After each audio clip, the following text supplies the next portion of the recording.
Okay. Yeah, it's recording. Okay. What's up, Magic fans? Welcome to Orlando Magic UK's weekly podcast, Penny for Your Thoughts. My name's Geraint, and we're recording tonight on Thursday, the 12th of January. As you'll see if you're watching on YouTube, you will see that Gary Craggs is in the house. How are you, mate? Always good, G. A little bit cold. There's a lot of wind outside, so if you hear my house getting battered at any point during the pod, I apologise. How are you? I'm all right, mate. Yeah, we're batting down the hatches as well. It's torrential down here in South Wales, so I'm looking forward to getting a bit of sunshine next week. Whatever could be happening, G. I don't know. Maybe we'll talk about that later. But before we move on to introduce our guest, did you see the FA Cup draw the other day? I did. The last four teams, Sunderland and Cardiff or Leeds, were still there, and I was like, "Come on, it's got to be Sunderland, Cardiff." And but it wasn't. Fulham. We ended up with Fulham. Sorry, G. The red carpet would have been out for you if it had been Sunderland, Cardiff. I know. Well, we're not going to go through anyway, to be honest with you. Red carpet. Yeah, that's true. And we're delighted to be joined this week by Matt Laybourn, who's from Fleet. We've been corresponding on Twitter for some time now, so it was about time we had you on the podcast. So, how are you, Matt?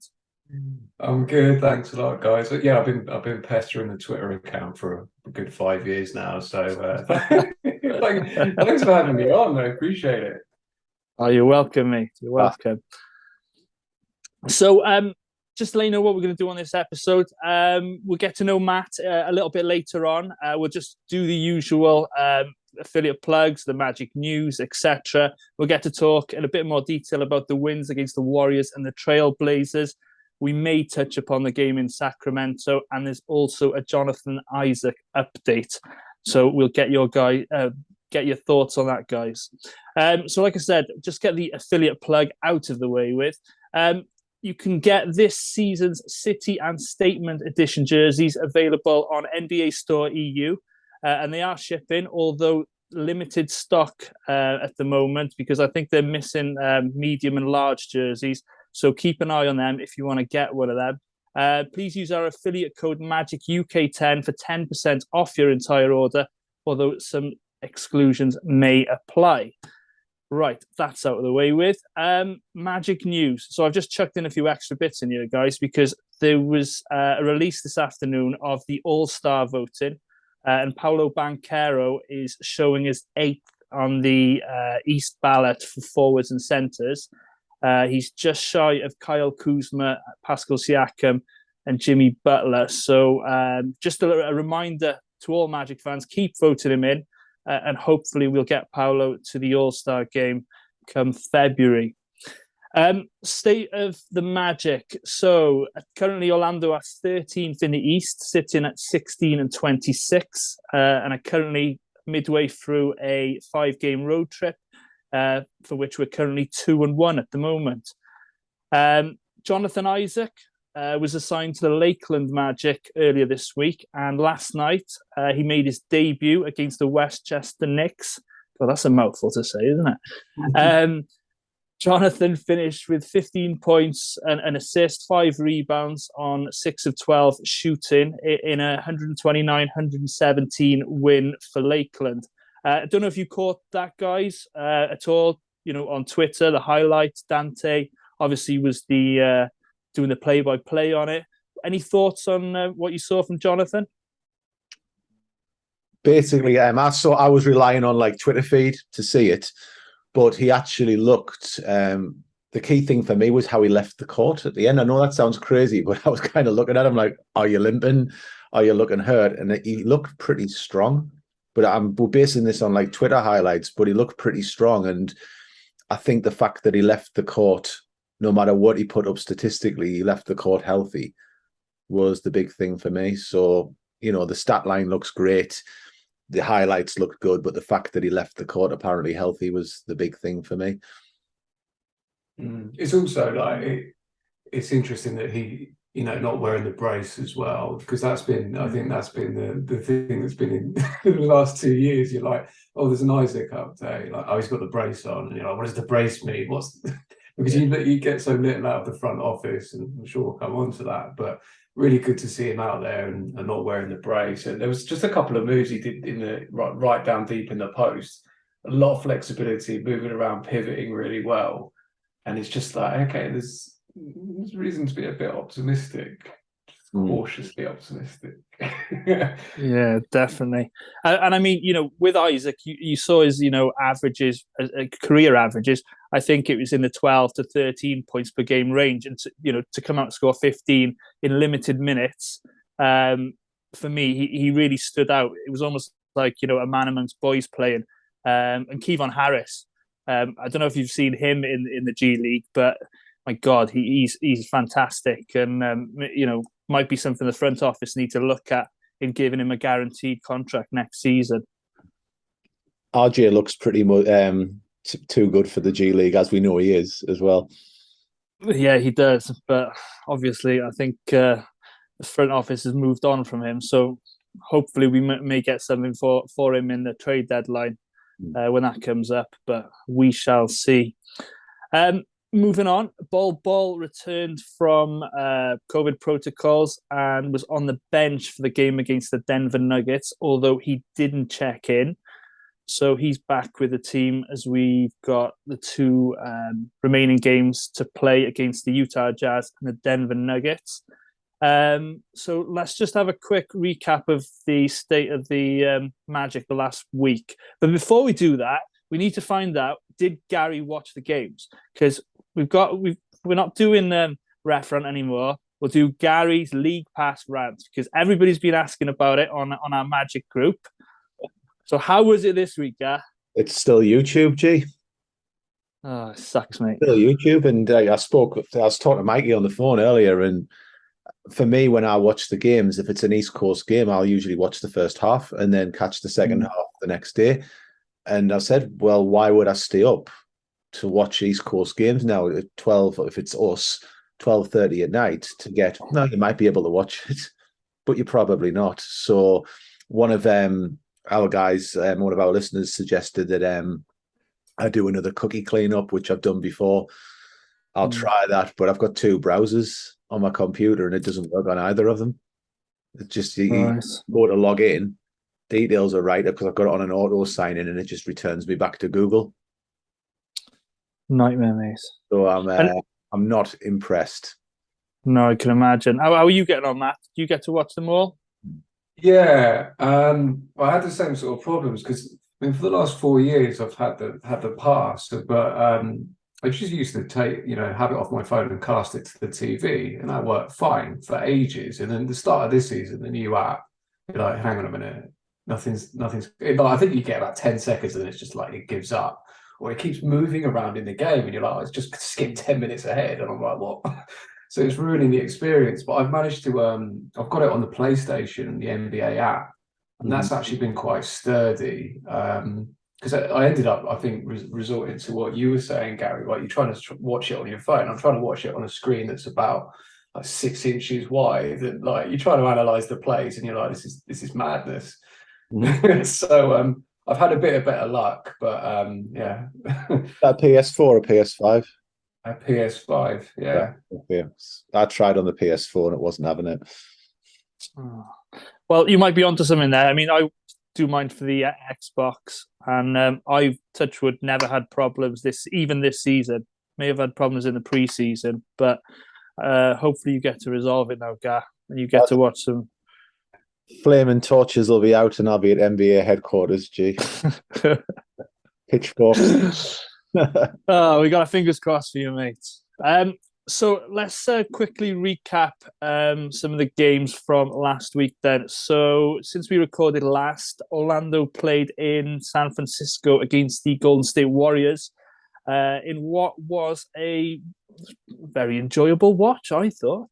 115 to 101 in favour of the Magic. All in all, it was a great all-round team performance. Wendell Carter Jr. chipping in with his usual double-double. Markel Fultz flirting with the all-time steals record with 6. I just wanted him to stay on the floor and equal Nick's record of 8. Cole Anthony was getting involved everywhere, stuff in the stat sheet. And then you got Franz and Paolo doing the majority of the damage, scoring 24 and 25 respectively. So that was the first win against the Warriors in their barn. Well, their new barn, but since 2012. And of course, it was a season sweep for Orlando. So then, any thoughts on the performance? I'll come to you, Matt, first. Yeah, it was an odd one because you started watching it. Well, I'm sorry to say, but I started watching the whole stream just to rub it in. But we started watching the stream, and the first thing you hear is the commentators go, "Well, it looks like Clay's not playing; he's a late scratch." And you go, "Well, with Steph out as well, hang on a minute, we've really got a chance here. Like, who else have they got? I mean, I think they just had Wiggins. I think that maybe was his first game back as well after a stint of injury." So you kind of sit there cautiously optimistic at the beginning, but it just even the first couple of quarters, they were reasonably close when you look at the box score, but you can't help but think like, okay, the first unit here is looking really strong. And even the bench, Cole came in and really contributed as well. And he's been so sort of hot and cold in the last couple of months. There's probably a whole topic to talk about there. But everything just sort of clicked. It was one of those games where the longer it went on, I didn't feel like it was in any threat. I was like, this is kind of wrapped up. And then obviously, you've got, the 2 young forwards just running the show, really, Paolo and Franz, we're looking pretty solid. And I'll talk about Markel Fultz for about 3 hours later on when we get into the favourite players and everything. But good lad. He's the man. He's been my favourite for a long time. But he just controls the whole court, and there was just some leadership there that I hadn't really noticed before when it was kind of the Vooch year and stuff. There, he's always in people's ears, the younger guys as well. You can see, hang on a minute, he's really emerging as maybe our top guy here, and I didn't expect that necessarily, but it was just what an enjoyable watch because we just cruised to it away from home, loved it. Good, Gary. That was great on YouTube in the 10 minutes I got to watch of it. But no, Did anyone miss? We were great. We were 100% from the field. I would first of all say about Fultz, on a wider, having watched Fultz play for us, he controls the tempo of the game. Like Fultz is your ball handler, he's your quarterback, he controls the tempo, he controls the pace. It's nice to see that Wendell's starting to get back to form now, and I think that's him finding his fitness and his health, and we can see his impact, and he brings leadership as well. And then Franz and Paolo, it's every game now you're going in expecting them to put 50 up between them, and that is a testament to how good they are, and they're doing it. It's seemingly on a night-to-night basis that between them they'll somehow put up 50. And when you look at their age, it gives you a lot of hope and optimism for the future. And it's really a case of, I still don't know who is option 1 and who's option 2. I still think Wagner is that good. And it's looking at Twitter and such, when you look at other accounts, it's seemingly a thing of, now Franz Wagner is not going to have the same ceiling as the other guys. He might be the best right now, but it just seems like every time someone puts a question mark on Franz Wagner, he just elevates a little bit further and does something else and pulls even further ahead. So what we're seeing out of him and what we're seeing out of Paolo is just a joy to watch, given how long we've been waiting for this. Really, right left town. So times. No, it was a fantastic watch, wasn't it? But what is it about these people we've never heard of? Anthony Lamb going absolutely crazy on us. There's always somebody, isn't it? Every game. And then, of course, we had Trey Lyles against the Kings. Was it Burke? He goes off on us. Yeah, Alec Burke. Everyone is, we need to sign these players and just assign them to Lakeland so we don't have to play against them. It's always been the way, G. It has. Like if you go back to real GM, it used to be who's going to be scrub of the night against the Magic. You knew it was going to happen. Someone was going to go off. Yeah, but in fairness, Lamb played very well, especially in the first half. But one point I just wanted to make, the Warriors shot from 3, 18 of 58. They only took 88 field goals. So they only took 32-point shots, and they took 58 from 3. Crazy. That's mad. Absolutely wild. Because we've struggled in some of the recent games, like, guarding at the perimeter as well. You just think we're just hemorrhaging points here and there. But the fact that we kept, like Jordan Poole quiet and Wiggins quiet as well, they both had pretty average games. You wouldn't have thought Poole's the potential all-star when you're watching it, and Wiggins always gets voted in somehow. Never understand why. But no. There's just you just weren't worried when they got the ball. Actually, there was, again, a weirdly comfortable game to be watching. It was, and it was nice to see Draymond Green sulk off with 1.5 minutes to go, wasn't it? That was on the highlights. Yeah, was it? Skulking off back to the locker room. Quality. So the Magic then played against the Sacramento Kings on Monday night. So we would have been able to see it on Tuesday. We lost this by a score of 136 to 111. Like I said, we will quickly go through this one. But essentially, the Magic struggled to contain Domantas Sabonis and Harrison Barnes as the Kings scored a franchise record 23 3-point shots. I mentioned Trey Lyles earlier. I've got him in my notes here. He always plays well against us, and he's just one of those people who's a bit of a pain. But question for you guys: did we stop playing Magic basketball in this game? We were chasing the game quite a lot. And we started chucking up threes, and we obviously know that's not our game. We attempted 44 on this occasion.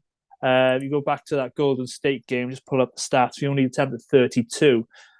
We know shooting isn't probably our strong point. So, any thoughts on that? Did we chase the game too much from being down early, Matt? Yeah, it was a funny one. Again, when you're watching it back, within the first 5 or 6 minutes, you're like, hang on a minute, we're in trouble here. Like, I think we were probably giving away about nearly 30 points in the first 6 or 7 minutes. They got 41 in the first quarter in total, and you're like, okay, this is a long night. And it's sort of not the heads. It's not like heads went down, as you kind of say in football. I don't think we necessarily did that, but you could feel it slipping away, and all of a sudden it's okay. Let's maybe if one of us gets hot from deep, we might kind of get back and get something respectable. We actually scored well in the first quarter. Actually, just remember it, we scored 31 points, but it's just not sustainable because you're kind of completely right. We go away from doing what we do well, and JT on the commentary, and he's constantly repeating, he's like, well, this isn't how we win games, and and then it's kind of a slow, like, okay, second quarter, third quarter, they're just going for it, like that. Everyone's singing at the moment. De'Aaron Fox is unstoppable. Sabonis, that pick and roll as well, like, we just had nothing against it. Like, both the Moes couldn't handle him in the post either, and you're like, there's no coming back here. So yeah, we fell away from what we do well, sadly, but it happens. Yeah, obviously, again, I'm relying on highlights, which isn't ideal, but some of the clips you see of Harrison Barnes, and I know it's going to show you when he scores the points, but he looked like I've seen Harrison Barnes have games where you look at him and go, this guy should be an all-star. And then I've watched the games where I've seen Harrison Barnes and I'm going, yeah, he's clearly like a role player in the NBA. And we got all-star Harrison Barnes in that game, and it just seemed as though he was in the paint, he was doing whatever he wanted, he just looked too good. And again, that's based off highlights, so he's going to hit all the shots that are shown, but he had that like look of like, we don't know what to do with Harrison Barnes, which was a little bit worrying.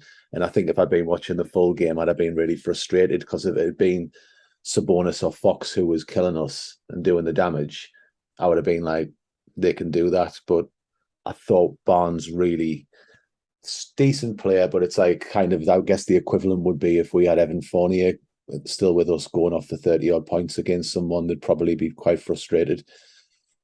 Yeah, No, that's fair. That's fair. And one aspect you guys have just touched upon, Sabonis, that I just didn't feel like we had anybody in the paint big enough, physical enough to be able to deal with him. And you mentioned in the pick and roll as well. And then, of course, we played the Portland Trailblazers the next night, and you come up with Yusuf Nurkic, who's an absolute animal. So like I said, so we played the Portland Trailblazers the following night. So that was the second night of a back-to-back. The Magic prevailed 109 to 106. We led throughout, fiercely contested contest with lots of hard fouls, a lot of banging in the paint.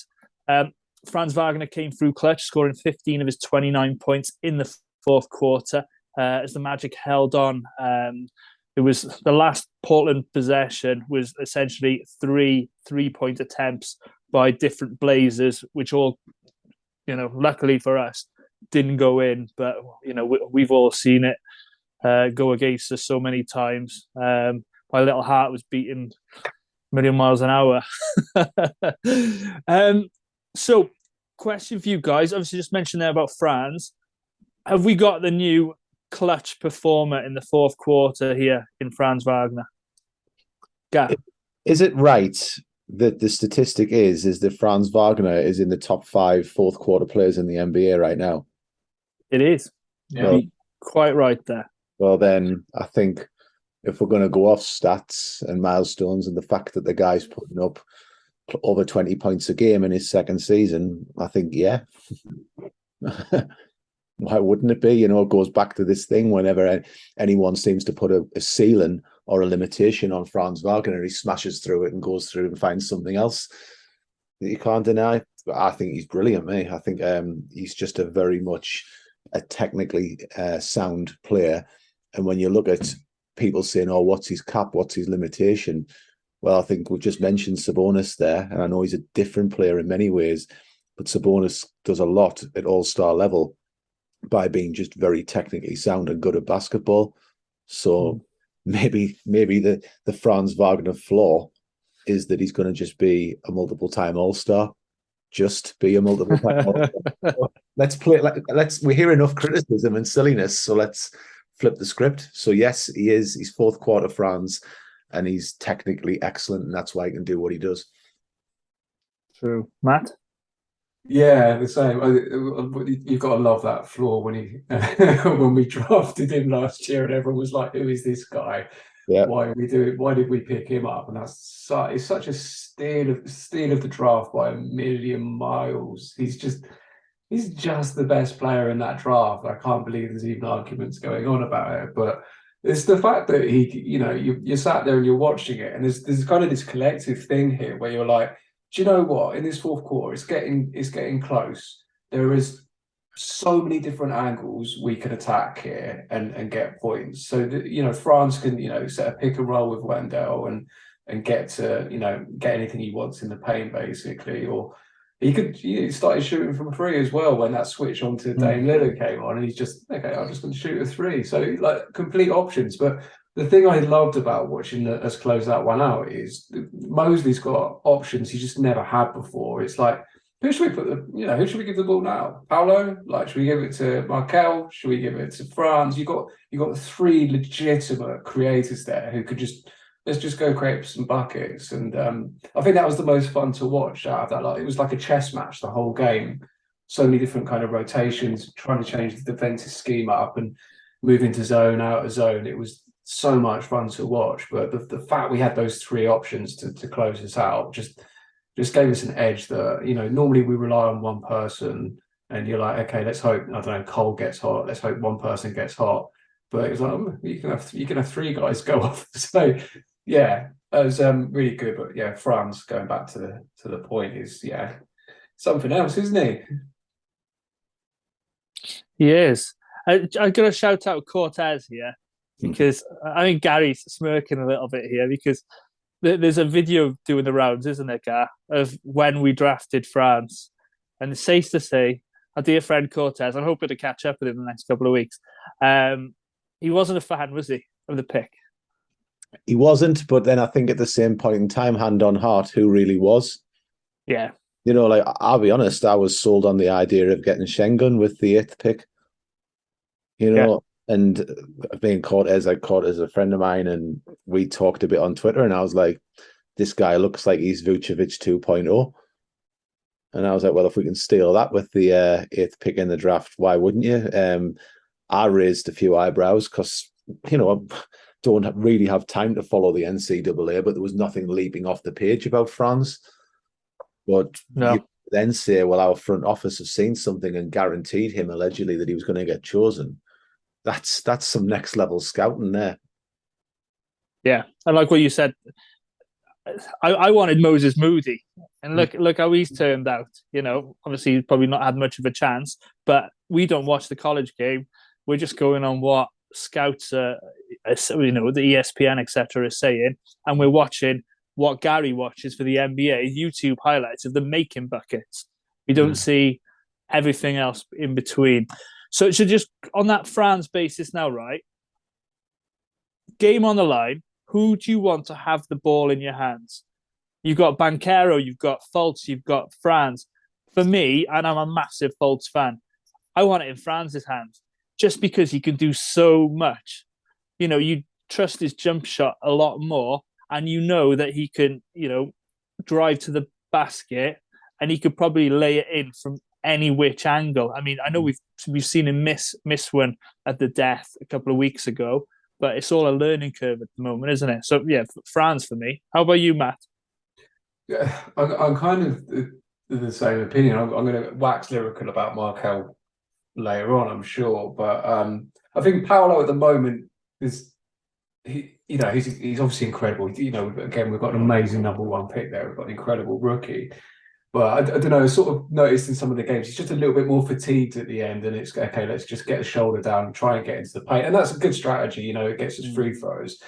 But France is just going to get buckets and probably get fouled at the same time as well. And there was a moment in the Kings game, I know it wasn't close at the end, but there was a period of time, I think we didn't score for something like 3 or 4 minutes. Creativity had fallen apart. The bench wasn't giving us anything.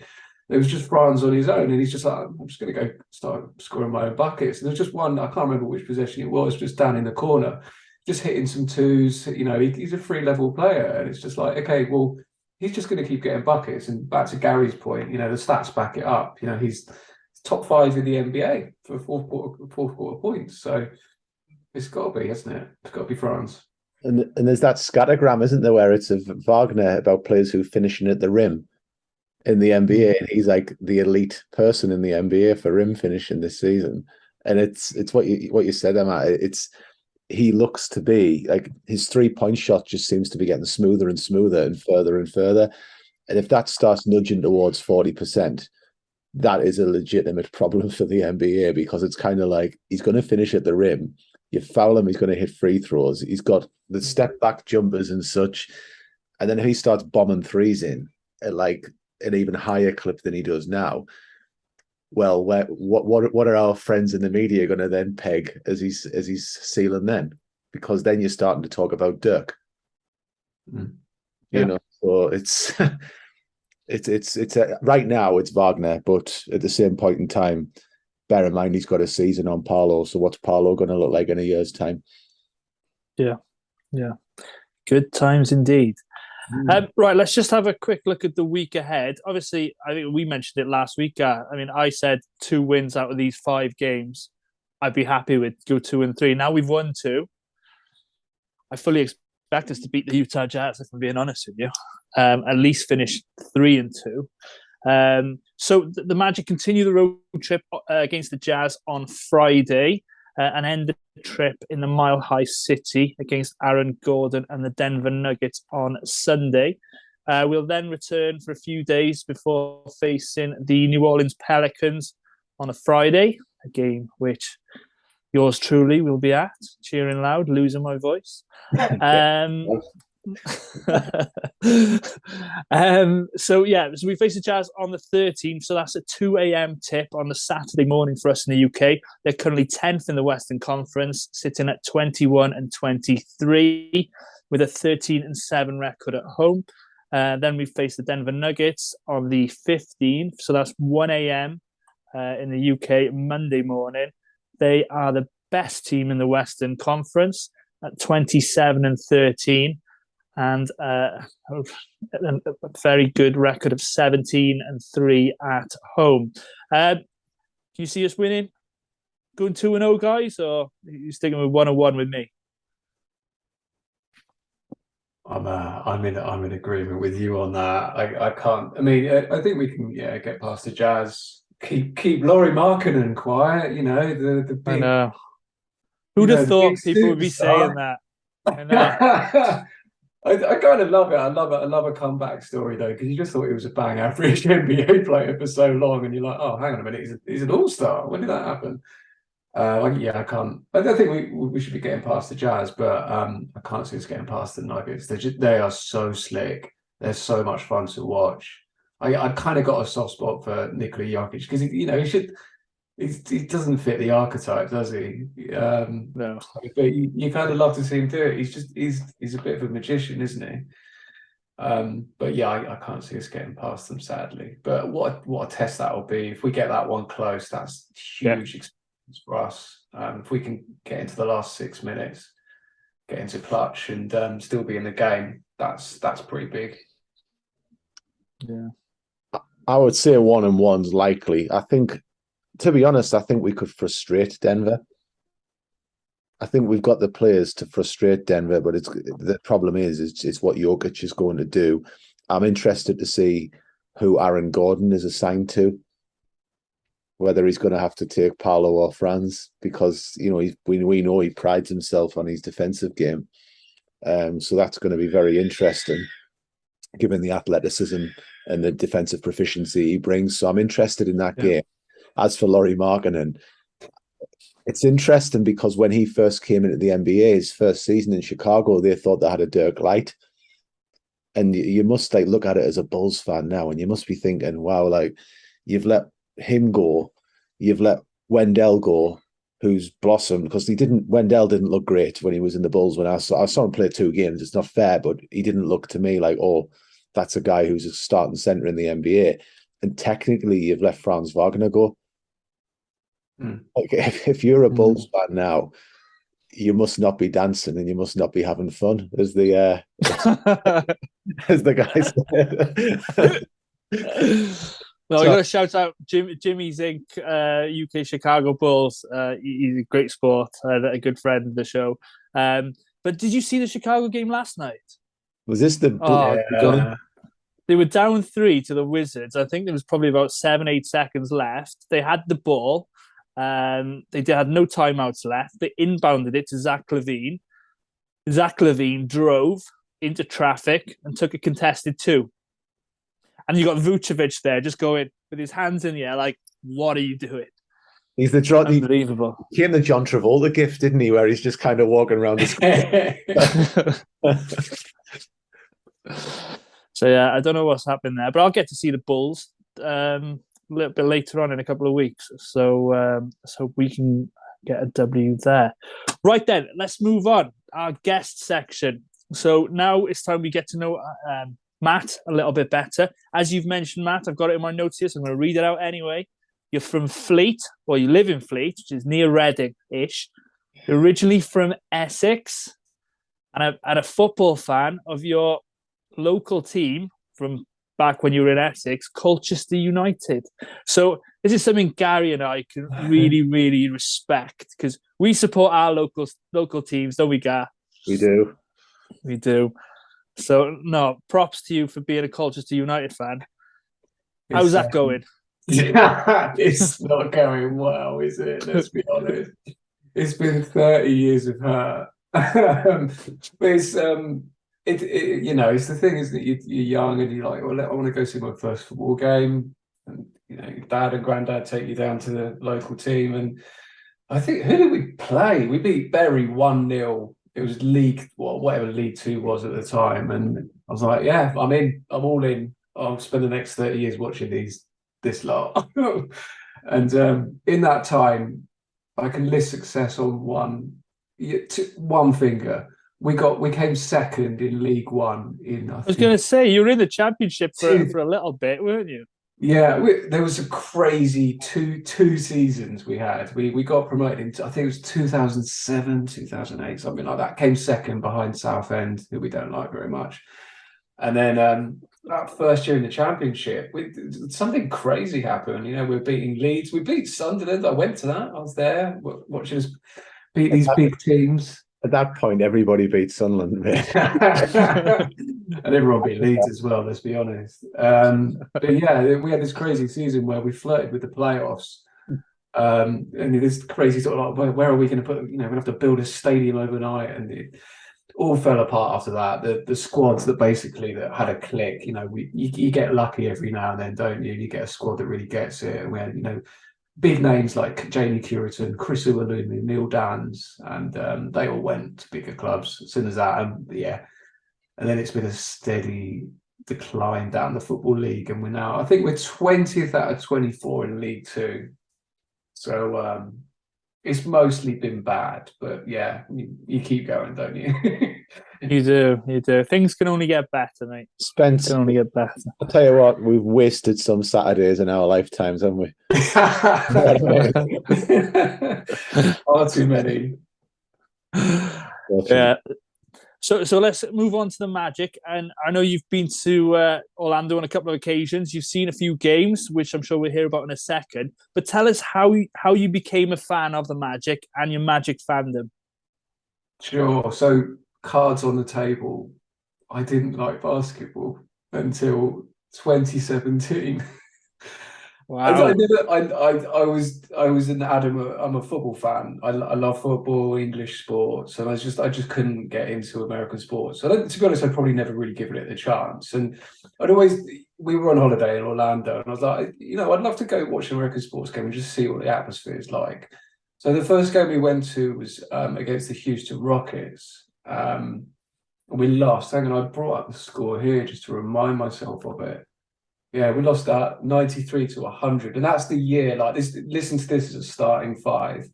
You've got Alfred Payton at point guard, Evan Fournier at shooting guard, Biz at centre, Serge Ibaka, where I'm assuming went power forward, and Aaron Gordon was small forward. And it wasn't pretty, but I got sucked in. I was just in there. I was like, it was absolutely packed, and there's just constant stuff going on. I was like, this is unreal entertainment. Like, it's clearly the thing I've been missing all my life. And despite a terrible performance, and like Ryan Anderson going off for like 7 threes, and I just thought that was standard at the time. And yeah, I was like, okay, I'm all in. how do I watch this regularly? And to be honest, it was after that, just, you know, the NBA League Pass, when it works, was a godsend, because I was like, I've now got access to this anytime I want it. And yeah, and there's 80 games a season, so I can't complain.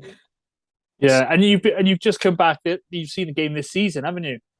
Yeah, so we started to build this into like our holiday routine now. That's how far it's gone. But we try and get to Orlando every 2 or 3 years. So I went again a couple of years ago before COVID and saw us against the Suns.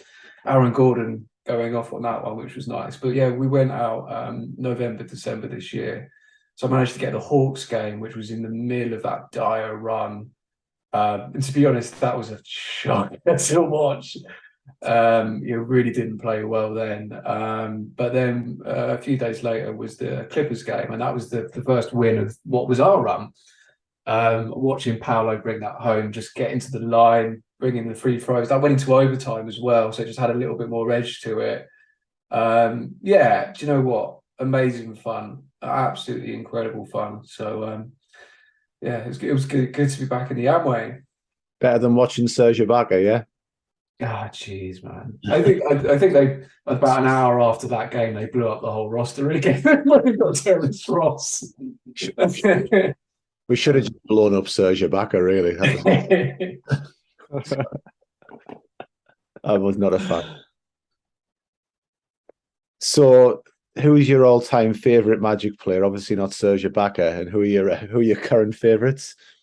Yeah, so this is probably you're supposed to. Every time I listen to this podcast, you got people naming legends from years gone by, and you know, when we make an Eastern Conference Finals, And my frame of reference is it was pretty good when we got to the first round of the playoffs, wasn't it, lads?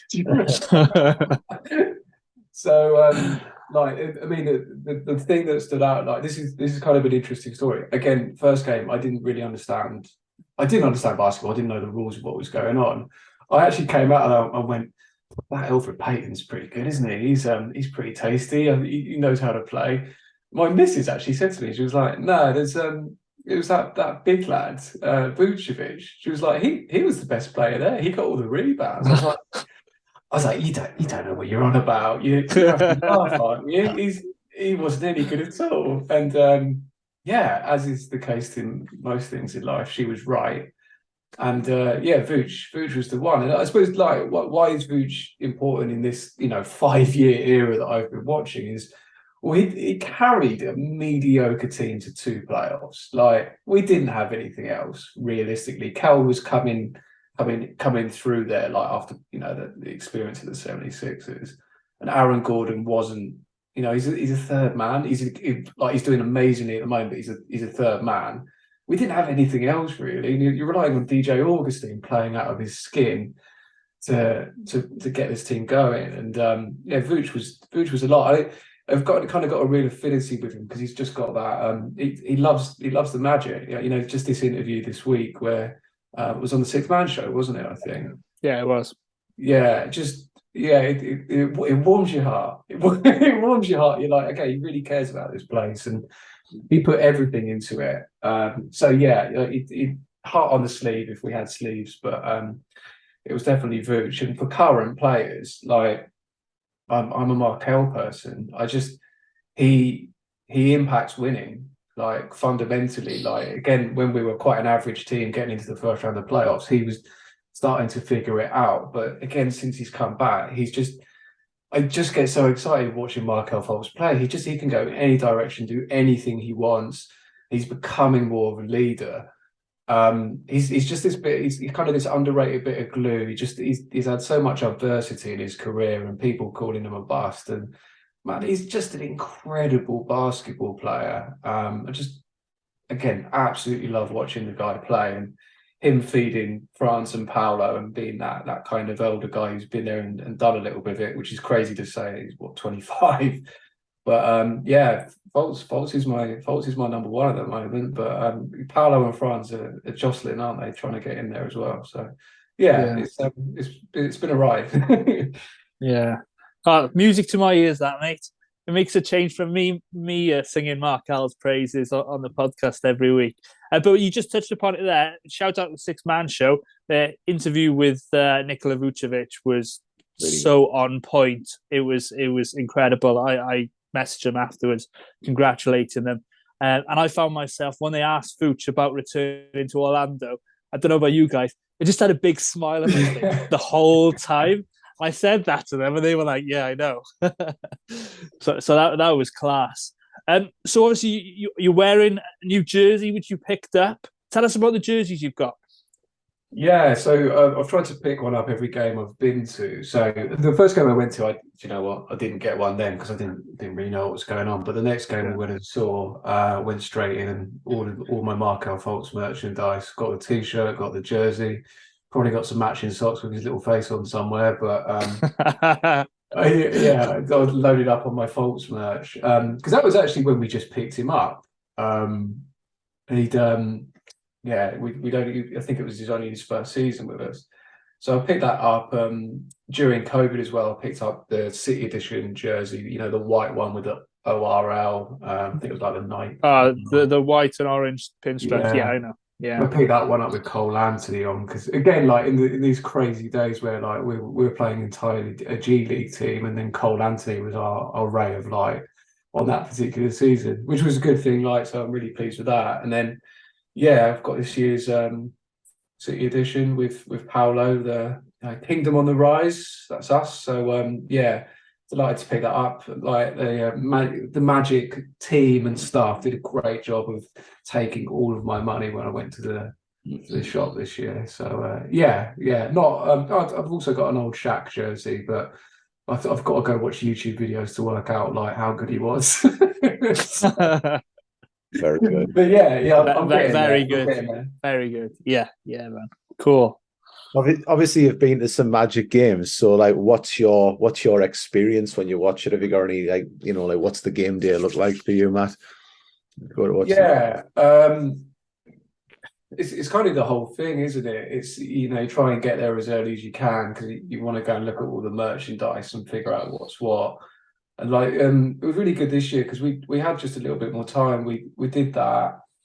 And just sort of went around the whole arena, just kind of looking at the different levels and seeing what's going on in the background and watching things fill up. So it's just a really fun experience, and picking up a few beers on the way and just trying to soak up some of the atmosphere. I think one of the first games I went to, I probably had a few too many beers because I got all overexcited by it all. But, yeah, Here's to you.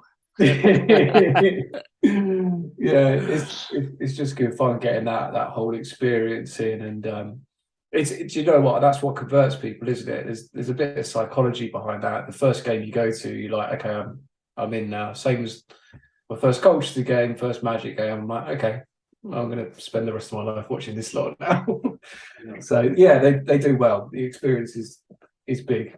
Have you got then a favorite moment from your time watching the Magic so far? Like, is there a moment where you go, that's my favorite moment in my fandom? Yeah, there's two that stick out. One because one of them's just so easily accessible on YouTube. I keep watching it back and back, and it's not even the Magic commentators. I can't remember who it was, but game one against the Raptors, where Vooch sets a really nice screen, and there's a bit of a switch. I think was it Gasol who's ended up switching onto DJ Augustine. He just hits that tray. And I don't even know who the commentary team are on that one, but they're like DJ. That'd be national. Yeah. TNT or NBC or something like that. Yeah. Yeah. So I managed to catch we had actually been to a gig that night in London, and we were coming back home. I managed to get, I think, the last quarter on NBA League Pass, so we managed to watch that live. But yeah, that was pretty big. That's when the first time you sort of putting the fist in the air and you're like, okay, I'm invested now, aren't I? I'm punching the air at things. So that was pretty good. But the other one, weirdly for me, again, I'm a false believer. So like that steal he got against the Wizards in one of his first games for us, when what is this guy? Have we picked up a bust? Have we picked up a broken guy? And he just, that steal and just for right up to the other end and dunked it in, wins the game, and you're like, okay, I'm a believer in him. I think we've got something here. It's another heist that we've picked up from Weltman and Co. So, yeah, those Titanic music on it. Yes. Yeah, it adds emotion, man. You feel it. Oh, it's Celine Dion gets you right in the feels, doesn't she? Well, that one Cole hit in Minnesota. I think it was the first year back after the bubble, not the bubble, after COVID, and they put that video on and I think it probably had about 1,000 views, and probably about 200 of the first views were probably me just having it on a loop. It was brilliant, wasn't it? Absolutely brilliant. So yeah. So tell us about your expectations this season, Matt. Now that we're over halfway of the season, what do you want to see the rest of the way? Do you think we contend for a play-in spot? Yeah, so I was having a bit of a think about this earlier because do you know what? Off the top of my head, I thought probably not. I don't know if we're kind of ready for it. But then you start looking at what's happening around us, and you're like, hang on a minute. There's a few things going in our favour at the moment. So let's start with the stuff around us. But I think immediately above us, we've got who have we got above us? We've got the Raptors, and we've got the Bulls, and we've got the Wizards as well. But I'm not going to count the Wizards because they're not that good. But like, there's a really good chance that the Raps and the Bulls just go, do you know what? Let's blow it up. Like, something isn't working for them at the moment. They're both really dealing with issues. Like the Bulls, particularly, they haven't got much in terms of like assets at the moment that they can really play with, and they might have to make some moves and cash in on Levine or DeRozan and move stuff around, and that means they start dropping games all of a sudden. We're only we're 3 games back from the play-in at the moment. Is that right? Yeah, about that. So there's that, and the Raptors could do something similar. They might try and cash in on a few bits and pieces and try and switch stuff around. So all of a sudden you think, hang on, we've actually got a good chance with stuff happening around us. And this is a weird phrase I'm going to say. We're looking healthy. We've got a lot of talented, young, healthy players. Fingers crossed, touch wood, hand on my head and everything. But like, if JI comes back and is, half the player he was, defensively at least, we've got a really strong front, starting five, backup five. And we're going to really threaten some people. So do you know what? Contrary to what I thought without looking at it, but I think there's a good opportunity. I think we could do it. I think we can make the play. Talent-wise, when you think about what people's had for their season, the fact that we are not that far off Miami and Atlanta is a testament really to like the run we've put together when players has come back. It really is. We do look as though we've got momentum. So yeah, it's definitely possible. So the kind of, I think you've kind of implied it already, but what's your views on how the job that our front office are doing?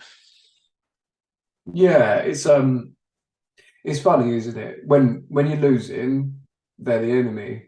You're like, why aren't there updates on the injured players? What's going on? They're hiding stuff from us. But I suppose the kind of the way I try and look at it is that there's no pressure on them from the rest of the NBA. The NBA is not watching what's happening in Orlando, going, oh, what's the next big thing they're going to do there? So they can sit under the radar and go, do you know what? Let's play it out. Let's make it work right for us. And there's obviously the transparency thing.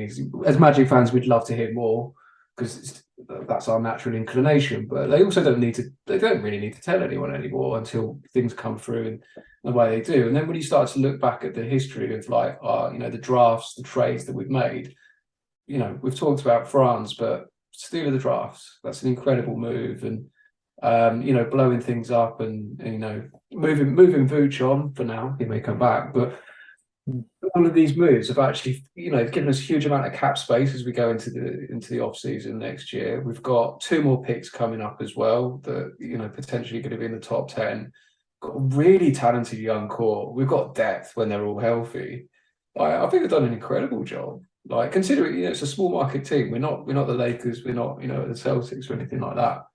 Done a really good job, and it gives us right reasons to be optimistic over the next couple of seasons for sure. So like I'm a fan.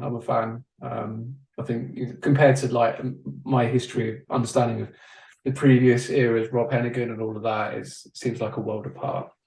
You've got a hell of a comparison there in Rob Hennigan. Oh, good stuff. So quickly, this wasn't on the agenda, but your all-time starting five from the 5 years that you've... So obviously you got Markel at the 1. Yeah. Fill out your 5. Wow. It's basically going to be... I'm just going to list the current team, aren't I? That's fine. And that's fine. I mean, I suppose I'm going to go Cal. Obviously a point guard, shooting guard. Like have we had a good shooting guard in 5 years? I mean, Evan Fournier is probably the best shooting guard technically he's also small forward, wasn't he, for a bit?